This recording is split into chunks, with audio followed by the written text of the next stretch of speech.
there's no doubt in my mind that America is on a massive decline. I believe to the point where there will not be a rebound. America, I believe, to stay solvent one day, may even have to join an entity somewhat like the European Union just to stay solvent.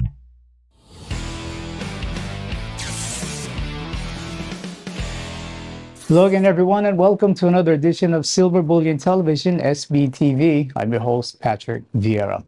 Director T joins us today.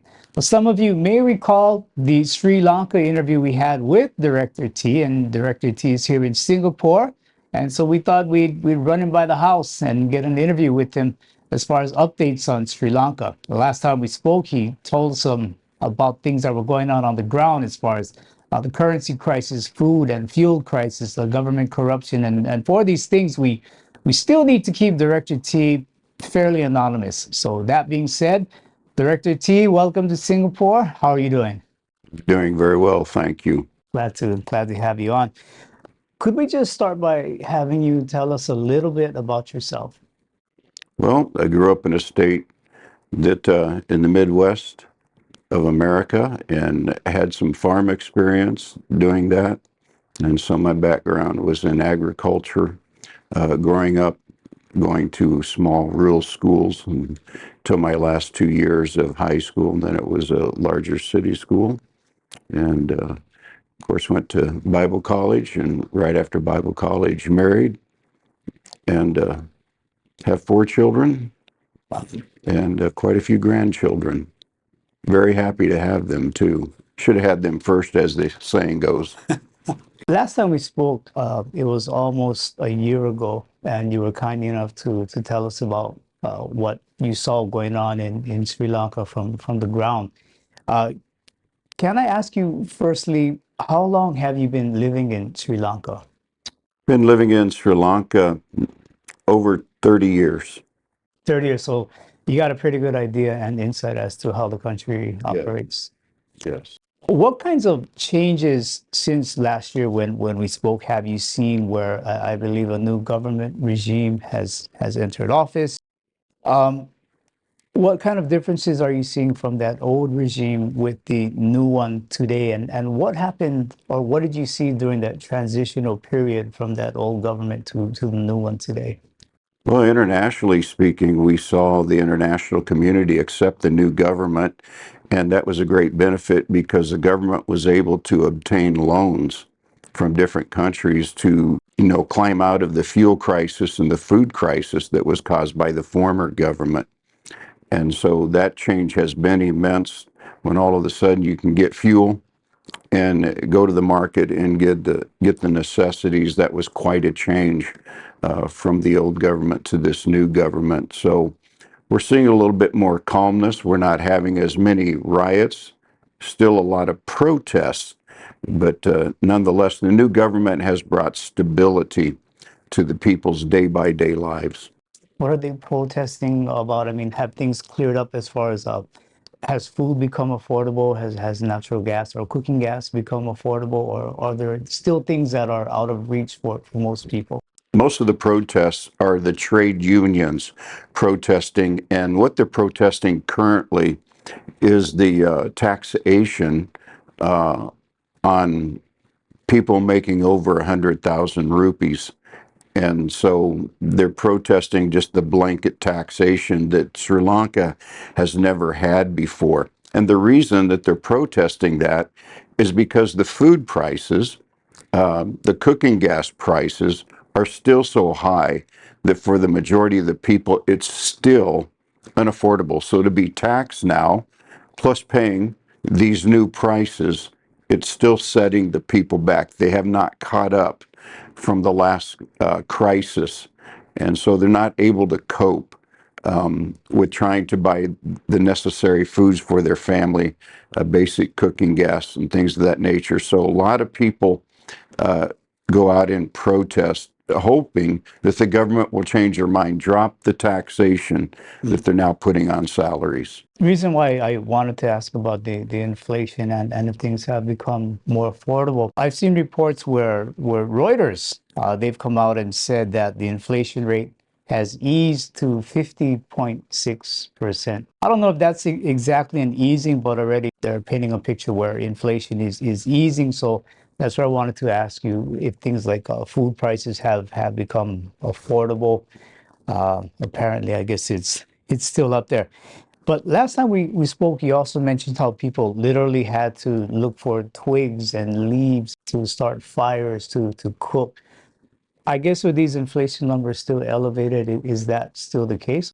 That's eased up, except for the people in the faraway villages that still cannot own a canister of cooking gas. They still depend upon dry leaves, coconut leaves, wood to start their fires. But for the most part, the cooking gas has now been coming in because India has given Sri Lanka a line of credit so that they can obtain those things. And so we're out of that crisis and able to cook now. How about fuel for motor vehicles? Has that eased up a bit? I think last time you had a combination of both high prices and a hard time with supply getting fuel. Has that eased up a bit for motor vehicles? That's a good question because the new government has changed the pricing on fuel, especially diesel. The government used to subsidize it. All of the governments passed, but the new government took that subsidy off of diesel fuel. And so now, for the first time in Sri Lanka's history, they're making a profit on diesel fuel. And so diesel and petrol are now the same price. We are under a QR code system. We're allotted 20 liters a week per vehicle, unless you're in the government sector or the tourist sector. They pretty well have what they need. They can get what they want in fuel. But for other people, we're limited to 20 liters. They're hoping to lift that or at least raise the liters to 30 to 40 liters in about a 2 month period. But they have said that now for several months. And so we're not trusting that that's really going to happen. So it's still curtailing us on our movements. 20 liters a week hardly is sufficient to move around. It's interesting you said a type of a QR code system. How does that work? Well, you have to register your vehicle, the number plate, and who you are or who you're with. If you have a government registered business entity, or if you're a government employee, however you do it, or private citizen, you have to register your vehicle with your name. Then they send you a code on your mobile phone, and you download it, and so you have a bar scan, a scanning code. And so when you go to the petrol shed, you show the barcode to the petrol guy. He takes his cell phone, he takes it off of there, and you get your allotment. And if you don't have the liters, you don't get the fuel. So how would that work? Let's say if I'm just a guy who uses a motorbike. This QR code, does it have to be linked to a bank account in any way? No, it's not linked to a bank account. It's just linked to the fact of have you used your allotment in the past week? And so you're not eligible for the new 20-liter allotment. So it's just strictly, you still pay cash for the most part. And those that want to pay by card, for a long time, the petrol sheds wouldn't even take a credit card. They needed instant cash right away just to stay afloat. So the QR code is just simply letting them know if you qualify to receive any fuel. Director T, could you let us know what kinds of measures or adjustments you personally had to make as Sri Lanka was going through this economic crisis last year, even up to today? And did you have concerns with personal safety as you saw the desperation around you? I never felt that my family and I were in a situation where we were not safe. We were more conscious of going out, and when we saw large gatherings of people that it looked like it appeared to us that they were communicating, we definitely avoided. We would take a left or a right if it was available and take that road just to avoid a possibility. But for the most part, we have never felt a lack of safety, but it did change our life. We were not able to go out to areas that we normally did just for the sake of what we needed to do with what we're doing in the country. It curtailed our ability to travel because 20 liters doesn't take you where you need to go.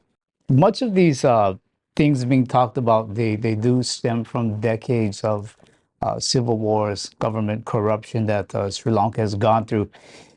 Today, at least from the outside, it looks like things are being sort of getting cleaned up somewhat. You mentioned loans. I think the IMF, they are giving some money to Sri Lanka itself.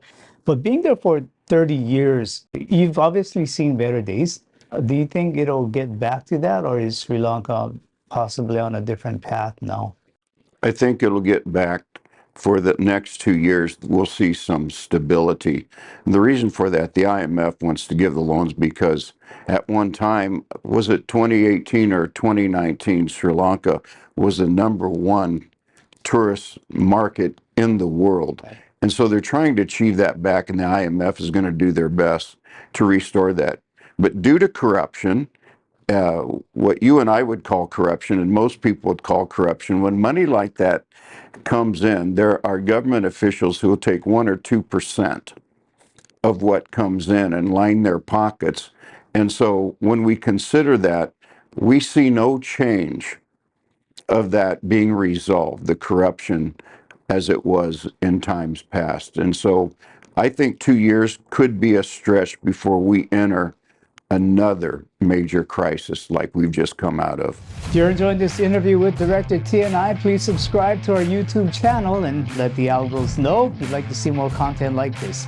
And if you'd like to learn more about systemic wealth protection, as we're seeing what's going on with banks, please do contact us at www.silverbullion.com.sg. Now, you live overseas in Sri Lanka, as we know here, but when you look at your home country, the US, you're looking at it from the outside in. Do you see any similarities that concern you that the US may also be on that same path that Sri Lanka was on?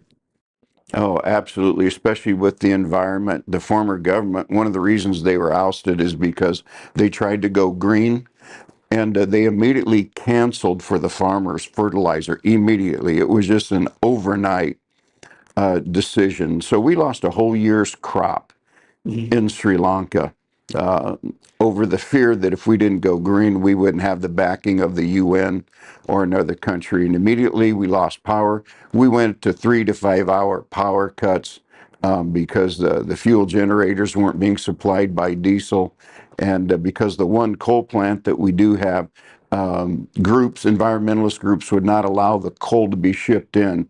And so it hammered the economy so bad. So I see that internationally, especially in America, using the same things, curtailing fossil fuel oils, as they call it, and going to solar panels and going to other forms of what they call energy, whether it be a windmill or otherwise. These are destructive to the environment. And to me, it's a religious cult, the environment. And what we saw in Sri Lanka is happening in America, and we're seeing the economy go down. Today, we're seeing banks fall and the failure. And these banks are the ones that back all of these new green tech ideas. The same thing happened in Sri Lanka. They were not able to sustain the loss that they had. I understand what you're saying. I remember just a few years back, the banks were saying that they're not going to be as accepting to offer loans for companies that are still dealing in fossil fuels, oil, things like that. They were trying to move over where they were really going to be more open to giving loans for these green types of companies. So you're saying as Sri Lanka tried to go green to please the narrative, it brought much more hardship on the country. Yeah, the former government got a lot of praise from the UN and all the environmentalist groups, especially in Europe. They got a lot of pats on the back. And so they basked in the glory light of that for a long time. But it caught up with them. And when the rice didn't grow and there was no harvest, because they tried to take fertilizer from a sponsoring country, one of the largest countries in the world, and they brought in fertilizer that was very insufficient. And in fact, it ruined the soil. And in some cases, that soil will not rebound for at least 4 to 5 years until they can put the right fertilizer in the ground to make things grow again. The best way that I know how, just from talking to friends that are in that field of work in agriculture, they said they use the word simplicity, calling it fake. That they got fake manure. They got, uh, and so to bring it into a terminology here is a little hard for me because they talk on very basic level. So they said they got fake fertilizer that would not harm the soil, but in fact it ruined it, absolutely ruined it. And they're shipping in soil now to put a layer on top of that, hopefully to recover from it. Okay, so they're shipping in real soil to cover the fake manure. Yes, yes, what it did, the destruction that it did to the soil. Fake manure. I mean, you folks can kind of change the words on that one and figure it out for yourself. You know, again, looking at the outside in at the U.S. and this is not a political question. It's just a simple question where you have seen and lived through extreme corruption in Sri Lanka. And do you see this thing happening with US? I mean, I know we're talking, you know, green policies and things like that here, but I've been told when a country reaches a state where corruption reaches the judicial system, it's in its last stage. Well, I think we're just now finding out, it's being revealed that America has been involved in corruption for, what shall I say, a decade or two or more. And so it's just now being revealed. America used to be the world's sheriff, for instance, on voting, to monitoring that these countries would vote fairly. But what we're learning, even in America, is that's been a fiasco. And so countries like South Asian countries are saying, why do we want monitors now from America during our elections? We need to go monitor them. And so things of that nature, I think in America, are just being revealed what's been going on from what we call the deep state, whatever name you want to put on it. I believe that it's being revealed to us what is actually going on, and they have been forerunners for what's taking place in corruption around the world. In Sri Lanka, of course, there's more Chinese influence with the Belt Road Initiative. Are you seeing US losing influence, let's say, even in Sri Lanka? Oh, absolutely. America's losing massive influence, and they're losing it to India. Of course, they are losing it to China because China's been Sri Lanka's mainstay for so long. But the recent crisis, China would not even come in and help. And so India stepped up to the plate and took over. And America was nowhere to be found except in giving counseling to India. And just a few weeks ago, it was reported publicly in the news media that the CIA, top people in the CIA, came to Sri Lanka, and they claimed that they came there to share some intelligence of due to the Ukraine war, things of that nature. But they firmly believe that America is still trying to get the Trincomalee Harbor on the East Coast, and they're trying to get it for the country of India, so that India has a presence like China has a presence in the southern port. Director T, when you look at the downfall of empires throughout history, we always see things like currency issues, currency debasements, which Sri Lanka did go through, corruption, arrogance, decadence, and in fact, Sir John Bogle Glubb from the UK, highly honored British general, wrote about 7 steps in the life cycles of great powers, and he noted these 7 steps. The age of outbursts or pioneers, when people go out and explore, claim lands. Age of conquest, age of commerce, age of affluence, the age of intellect, the age of decadence, and the age of decline and collapse. Which stage would you say the US or maybe even other nations are? Where are they and why? Definitely in the age of decline. There's no doubt in my mind that America is on a massive decline. And regarding Sri Lanka, it's also on a massive decline. I believe to the point where there will not be a rebound. We're going to have to consolidate with other countries, much like the European Union did. America, I believe, to stay solvent one day, may even have to join an entity somewhat like the European Union just to stay solvent. I believe the decline is that massive. But in Sri Lanka, they're definitely going to either have to let India overtake them and be part of the Indian economy, or just the overall Asian economy by way of China. I believe the decline is that serious. And again, living in Sri Lanka and looking at your home country, the US, from the outside in, your opinion, can we depend on our governments? Can we depend on our media? Or are we at a time where we have to really look at depending on ourselves? Or let me ask you this way. What do you depend on to get you through these trying times? Through personal contacts. Cannot depend on the media, especially government media. You cannot depend. And obviously, the time that we have spent there in that small South Asian country, we've got contacts inside out, upside down. And they give counseling, they give guidance, and they say things to us that take place in a 2 to 4 to 6 week time. And they nail it on the head. And they said, react this way, do this, we suggest this or that. And so we totally rely on personal contacts, person to person communication, conversation, and that's backed up with just what I would call a very basic text to verify that on day 2 or day 3, be ready to face this certain event. And so that's what we depend upon.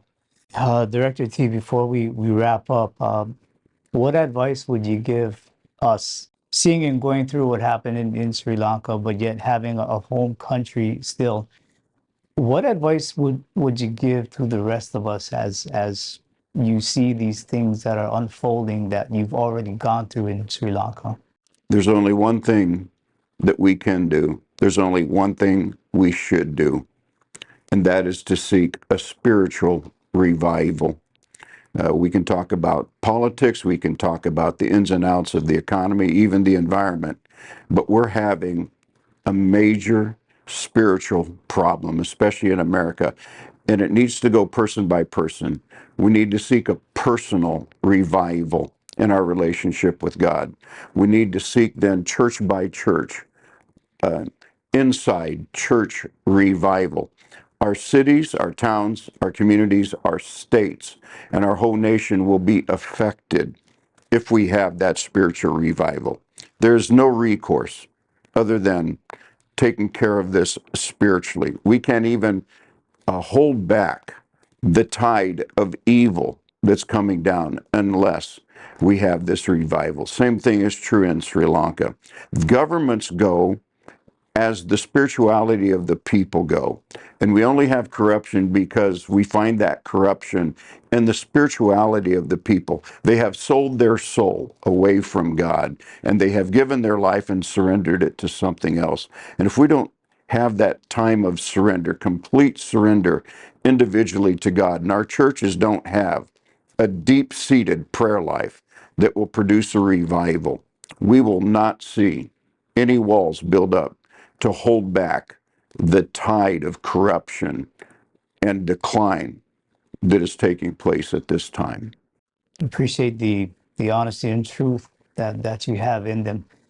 Director T, I hope we can do this again soon. I wish you safe travels back to Sri Lanka. I pray each one of us within ourselves, we do have that revival and take a step back and take a look at the bigger picture and understand what's really going on today. So thank you for your time. And thank you for having me. That was Director T from Sri Lanka sharing his views and updates on Sri Lanka and the comparisons between what had happened in Sri Lanka and what's happening today in other parts of the world. As always, please do share, subscribe, and give us a thumbs up if you like this video. Audio-only versions can be found on iTunes and Spotify.